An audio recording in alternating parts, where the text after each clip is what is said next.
ஒரு சிறிய கிராமத்தில் அருண் என்ற ஒரு சிறுவன் இருந்தான். அவன் எப்போதும் யாரும் தன்னை புரிந்து கொள்ளவில்லை என்று நினைப்பான். ஒரு நாள் சந்தையில் ஒரு பெரிய பச்சை தர்பூசணியை பார்த்தான். அம்மா, இதை வாங்கலாமா என்று கேட்டான்.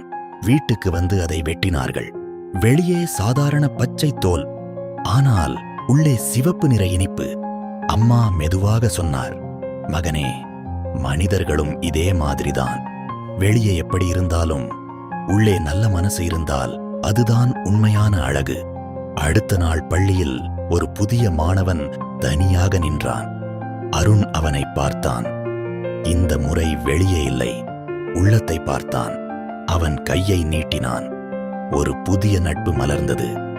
நினைவில் வைங்க, பச்சை தோல் எல்லாருக்கும் இருக்கும், ஆனா சிவப்பு இனிப்பு உள்ளம் சிலருக்கு மட்டுமே இருக்கும்.